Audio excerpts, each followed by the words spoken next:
Hey minions, welcome to Crank It Up. I'm Jim Price, and on this episode of King of the Hill, I want to talk about Idaho Smith of the Explorers. This is another rare king minion with a strictly on-play ability.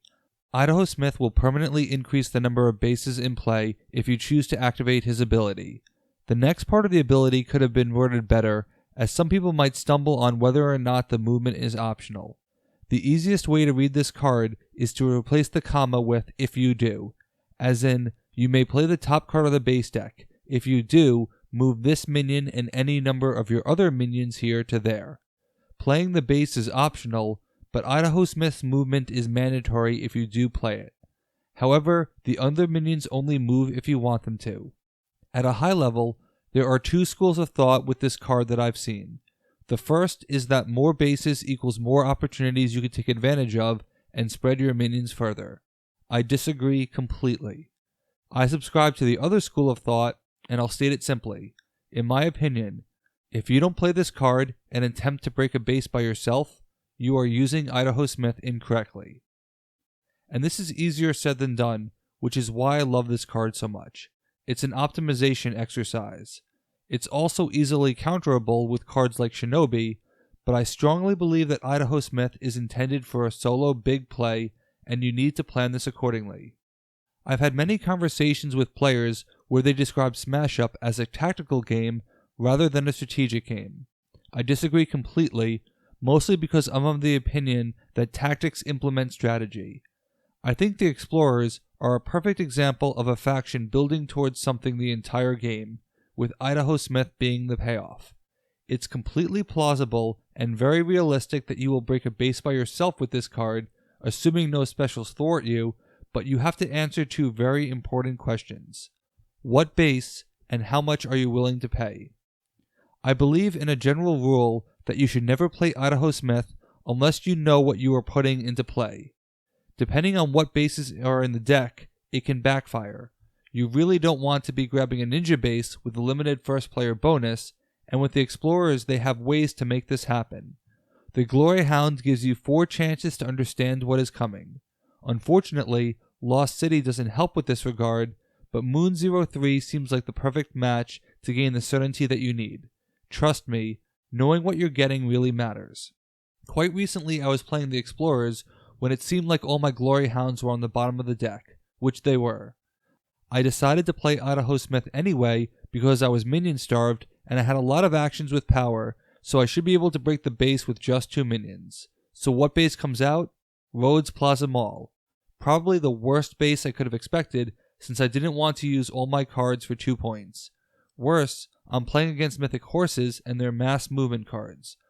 Fortunately, I managed to stretch that to 4 minions on my next turn and broke the base by myself, but this could have easily backfired. But the second question is much more interesting. How much are you willing to pay for unanswered points? Smash Up is a game of efficiency, but the Explorers have to get their power from minions, not actions, which can make Idaho Smith an expensive play. Some bases are simply not going to be worth the unanswered points because of the cost involved, and I think there are 3 key considerations for using Idaho Smith. First, you want to do less with more, and this means having at least one of your guides out, preferably both. This can give each of your minions +2 power when they move, which quickly adds up. Your guides don't even have to be among the minions chosen, which can buff all those Glory Hounds into 4 power range. Since Idaho Smith is also moving, he'd be a 6 or a 7. Therefore, Idaho Smith with 3 Glory Hounds can get you 19 power, and that can get you a good amount of points. Using your guides save minions for the bases you are truly competing for, and that's important. The second consideration is a bit counterintuitive, and possibly even a bad idea, but worth considering. I think there is always a temptation to play your Crypt Looters to get a head start on a new base, but I'm not sure that's always the best plan. The Crypt Looters can also be triggered by Idaho Smith's base, and each one can respond to the same trigger. The reason why this might not be a good idea is that you are forfeiting the power boost from the guides, which really helps. However, putting out too many minions will contribute to power creep, and it's more minions that can be manipulated by your opponents. Since Idaho Smith can only move minions on its current base, the Crypt Looters would all have to be there, which makes the power creep substantial. Holding onto your cards for that surprise factor can have its benefits, which is why you should strongly consider using crypt looters in this fashion. The final consideration is the most important, a metric I call P3, power per point. How much power do you need per victory point unlocked? This isn't always a standard calculation, as Munchkin bases make it completely unpredictable and certain bases have variable rewards. But it's important to know whether or not a base is a good or a bad choice based on this metric. Surprisingly, the most efficient base is Mountains of Madness, which dissuades players by giving them madness when minions are played there. But Idaho Smith isn't played there, he is moved there, as are all the other minions. The only ones played might be the crypt looters, and the 3.3 power per point is extremely nice. The runner-up would be bases like Tar Pits and Mushroom Kingdom.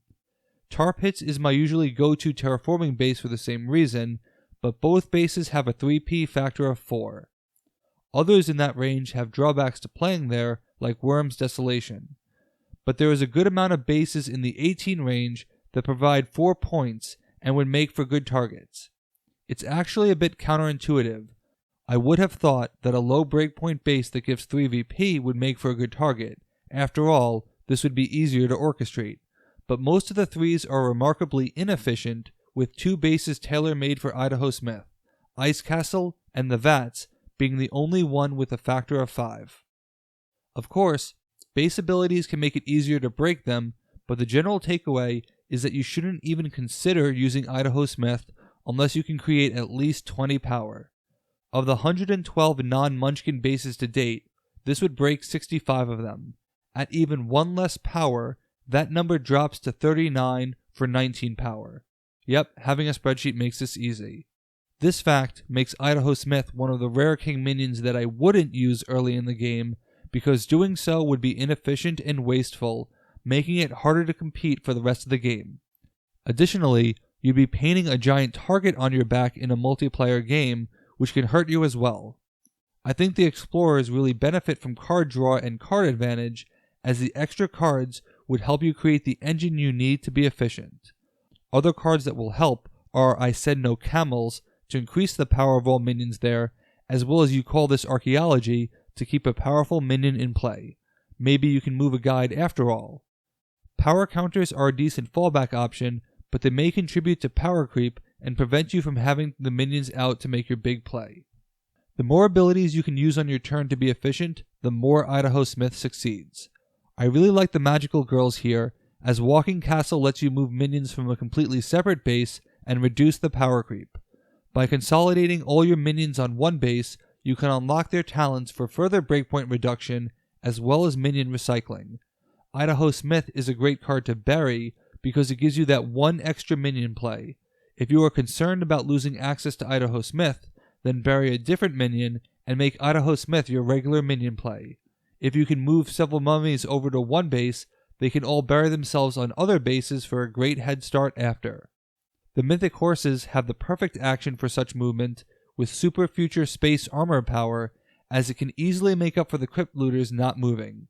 The mythic horses also have bonuses for being on the same base, allowing Idaho Smith to be even more efficient. There are so many Idaho Smith combos, but my final pick is a bit unexpected, and that's the Vigilantes. Not only do you have Brojack, who can follow from a different base and supply +1 power, bringing you halfway to your 20 target, but this makes for a great play to use on the turn Let's Finish This is played.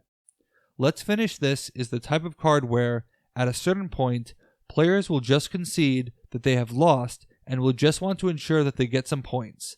This usually means a low-powered minion, which means you can move many of their minions off the base with Idaho Smith and potentially break 2 in a turn. They wouldn't want to risk a good minion that could easily be shuffled into their deck. Because the first base is already breaking, you no longer need excessive power there.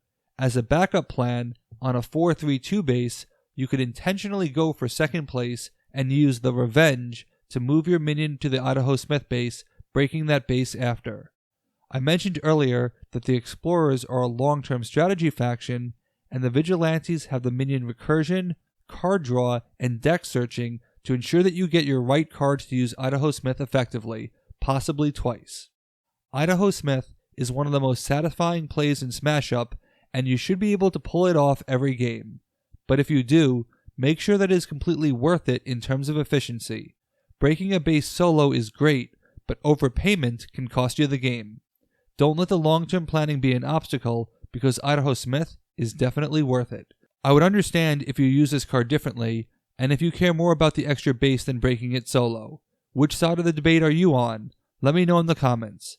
That's it for this week. Thanks for watching. Be sure to like and subscribe. Let's shut it down.